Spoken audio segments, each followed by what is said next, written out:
अस्सलामुअलैकुम वरहमतुल्लाहि वबरकातुहू। देखिए प्यारे बच्चों, 8वीं जमात का मैथ्स पढ़ेंगे आज हम। सबक नंबर 3, कुव्वतनुमा और जज़रुल मकब।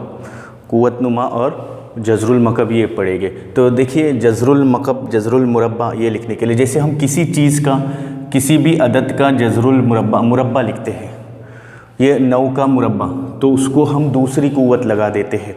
9 का मुरब्बा कितना आ जाएगा? 81। यानी 9 का मुरब्बा हमने लिखे हैं 81। कैसे? 9 ज़रब 9, ऐसा लिख लेते हैं इसको, 9 ज़रब 9 बराबर 81। लेकिन 81 का जज़रुल मकब जब मालूम करना है हमको यहाँ पर, तो जज़रुल मकब के लिए हम जज़र की अलामत इस्तेमाल कर लेते हैं। ये आपने पढ़ चुके हैं, आपको पता है। जज़र में 81, यानी जज़र में 81, यानी इसका जज़रुल मुरब्बा हम निकालेंगे। अब यहाँ पर कोई भी अदद नहीं लिखा हुआ है, यानी दूसरा जज़र है इसका। ये यहाँ पर 81 का दूसरा जज़र, कोई भी अदद नहीं है, मतलब ये दूसरा जज़र हो गया। तो 81 का जज़रुल मुरब्बा कितना आ जाएगा? 9। इसको अगर हम इस जज़र को हटा देते हैं, तो जज़र को हटाने के बाद हम इसको 81 का जज़रुल मुरब्बा हम यूँ लिख सकते हैं, 81 की 1/2। यानी किसी भी अदद का जज़र लिखना है ऊपर कुव्वतनुमा में, तो 81 का 1/2। अगर जज़रुल मकब है तो 81 का 1/3 है ना। तो ये है ना, ये इसकी कुव्वत है और ये इसका जज़र है। याद रखना, कुव्वत बटे जज़र है। अब देख लीजिएगा, यहाँ पर ये सवालात देख लेते हम। 13 का 5वां जज़र, जैसे हमने बताया कि लिखना है आपको 13, 5वां जज़र यानी 1/5। बिल्कुल आसान है। 9 का 6ठा जज़र लिखेंगे यहाँ पर हम 9, 1/6। अब ये 1/6 लिखेंगे ना, छोटा अदद लिखेंगे, वरना ऐसे हो जाएगा कि 9 छोटा और 1/6 बड़ा हो जाएगा। 9 का 1/6। 256 का जज़रुल मुरब्बा। अब मुरब्बा यानी कुव्वत दूसरी है ना, दूसरी कुव्वत लिखते हैं, तो हम इसको यूँ लिख लेते हैं, 256 का जज़रुल मुरब्बा। जज़रुल मुरब्बा यानी 1/2।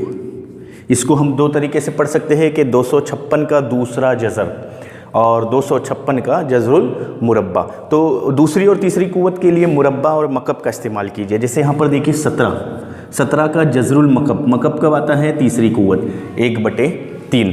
तो बिल्कुल इसी तरह से आप क्या कर लीजिए, इसको पढ़ लीजिएगा, फिर से एक बार देख लीजिएगा कि कोई भी अदद का जज़र लिखना है। 13 का 5वां जज़र यानी 13 से 13 की कुव्वत 1/5, सॉरी। उसके बाद 9 का 6ठा जज़र।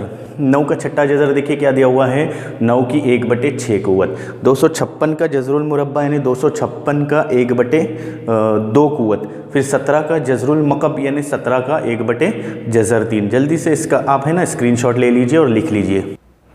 देख लीजिएगा अभी स्क्रीनशॉट लेने के बाद उसका सवाल नंबर 2।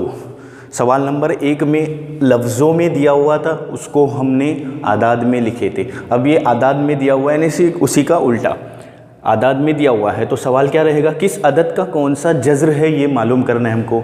किस अदद का कौन सा जज़र है, यानी 81 का, ये 81 है, उसका मालूम करना है हमको कौन सा जज़र है। तो 1/4 यानी हमने बताए थे कि ये रहेगा जज़र।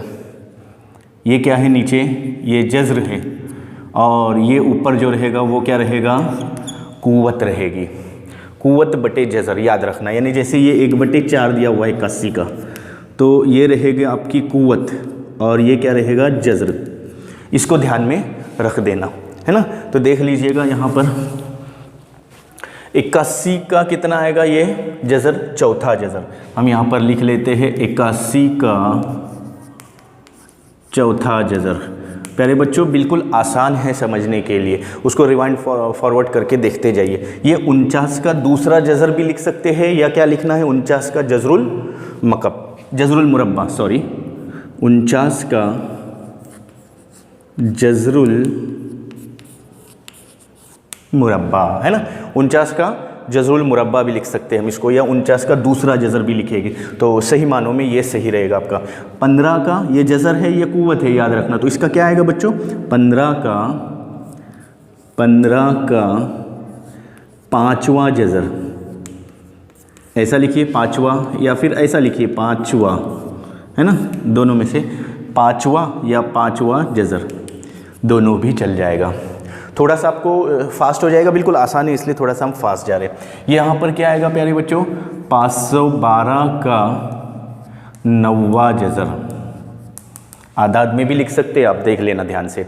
फिर 100 का 1/9, यानी क्या लिखेंगे हम यहाँ पर प्यारे बच्चों, 100 का 9वां जज़र, 100 का 9वां जज़र। तो क्या कर दीजिएगा, इसका है ना आप जल्दी से स्क्रीनशॉट ले लीजिएगा।